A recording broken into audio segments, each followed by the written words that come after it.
This is Krista from BitesizeTravel.ca with the final set of photos from my Camino de Santiago. This covers the last 100 kilometers from Porto Marine to Santiago de Compostela. On day 12, we hit a heat wave.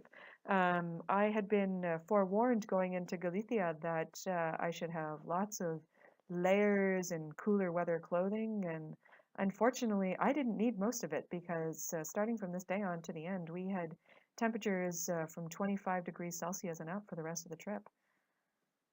We're deep into farming country in this part of Galicia, so you see lots of cows and farm equipment and cows on their own and various creatures that are engaged in farming and some really nice farmers and, folks who are happy to, wish you a buen camino as you're walking along and sometimes even stop and offer you a couple of restaurant recommendations.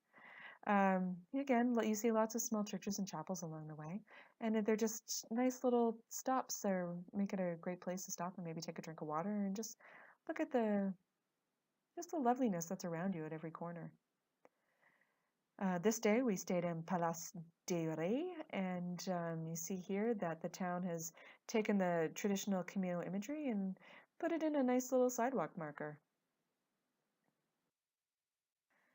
Day 13, where the last couple of days of my Camino were a bit of a grind.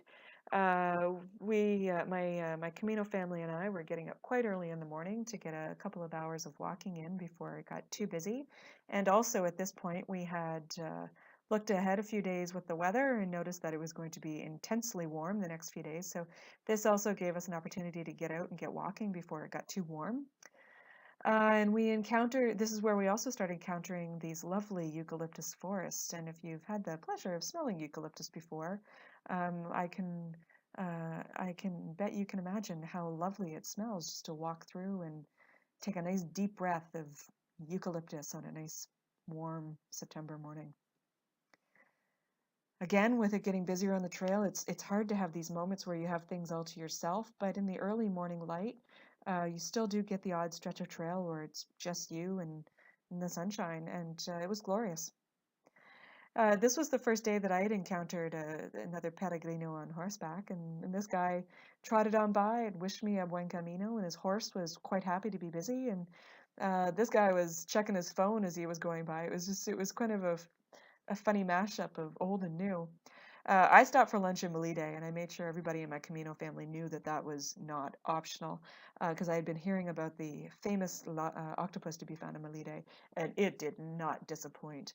I went to a place called Poperia Garneta, and there was a steady stream of people coming up to the window, getting their octopus to go.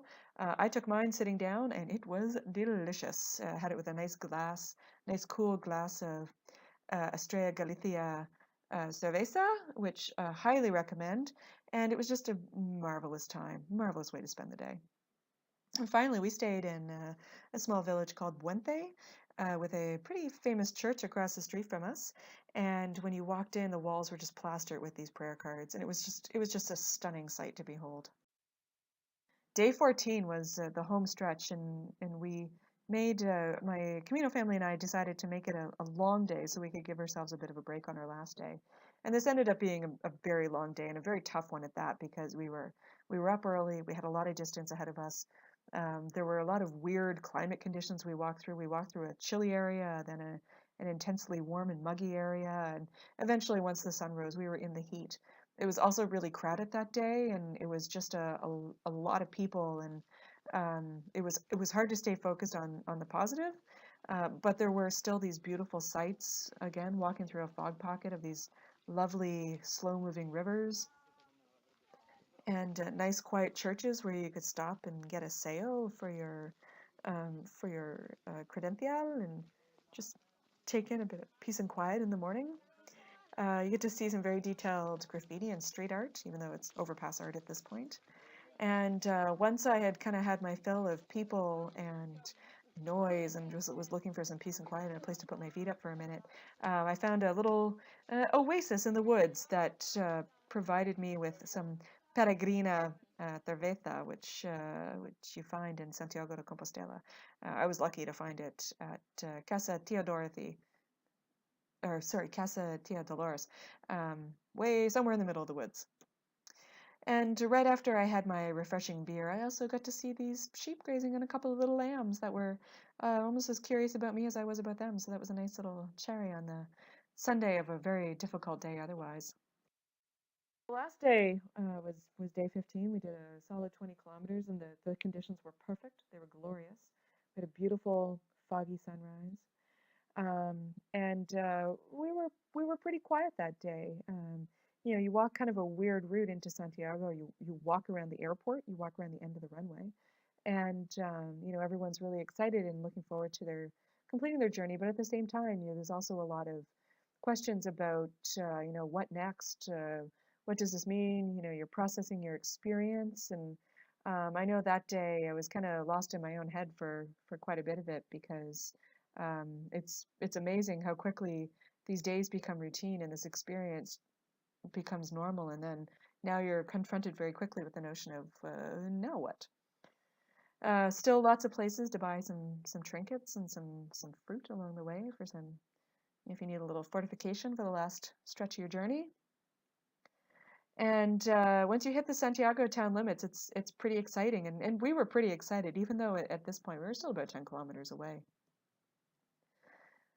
Reaching Monte de Gozo, the Mountain of Joy, is a pretty important moment along the Camino, but it's also worth a quick stop to take a look at this rather extraordinary monument to Pope John Paul II. Finally, arriving in Santiago de Compostela, you walk through a fair amount of industrial space and suburban Santiago, and then you come down, you're in the old part of the city, and you come down some stairs, and there's a piper waiting to greet you, and it's wonderful, and it's exciting, and you're excited to be finished because for us it was a 330-kilometer journey.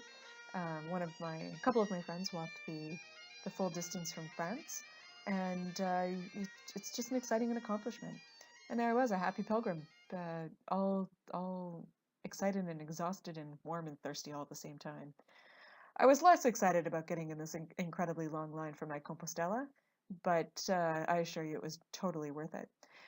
In 2014 is also the 800th anniversary of St. Francis of Assisi completing his Santiago de Compostela, or completing his Camino de Santiago, and the convent there is, or sorry, the monastery there is offering their own Compostela called a Cotolaya in 2014. All you need to do is show up at the prescribed hours, and they happily give one to you for a small, modest donativo.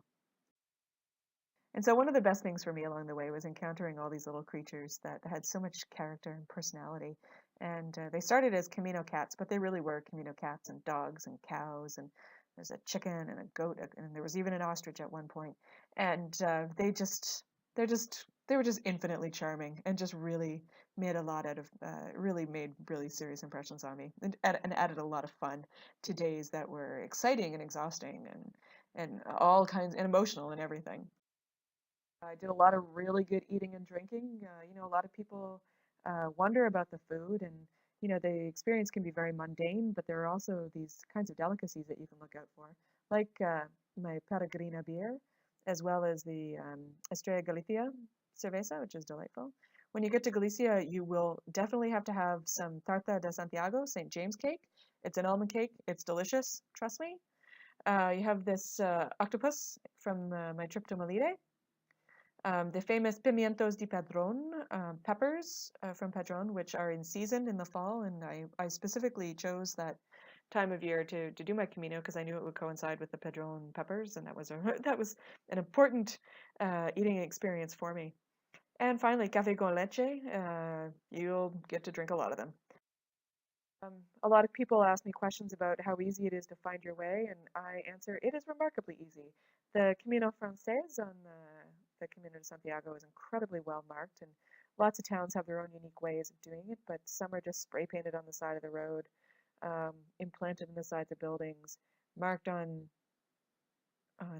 concrete pillars along the way. And as well, peregrinos will leave notes of caution or precaution for those that come after them. In this case, this guy had a pretty rough time, and I appreciated the note, even though on the day I went through, the conditions were perfect. So I also get a lot of questions about my budget, how much it cost. I've done a more detailed post about this on bitesizetravel.ca, but basically food was my biggest expense. Next was sleeping, as well as, and then finally just miscellaneous expenses, little um, donativos, donations for SEOs, for stamps along the way. And I found it I didn't go on this experience as a budget travel accommodation, but I found it's very easy to be very frugal and still have a really wonderful experience. And my trip ended with a day trip out to Finisterre and Muscia, and both I highly recommend. They were extraordinarily beautiful the day that we were there, and could not have had better conditions. So thank you for coming by. I hope you saw some pictures you enjoyed, and if you do have questions, please feel free to post them in the comments. I do check the comments, or pop on over to my website at bitesizetravel.ca. Thanks.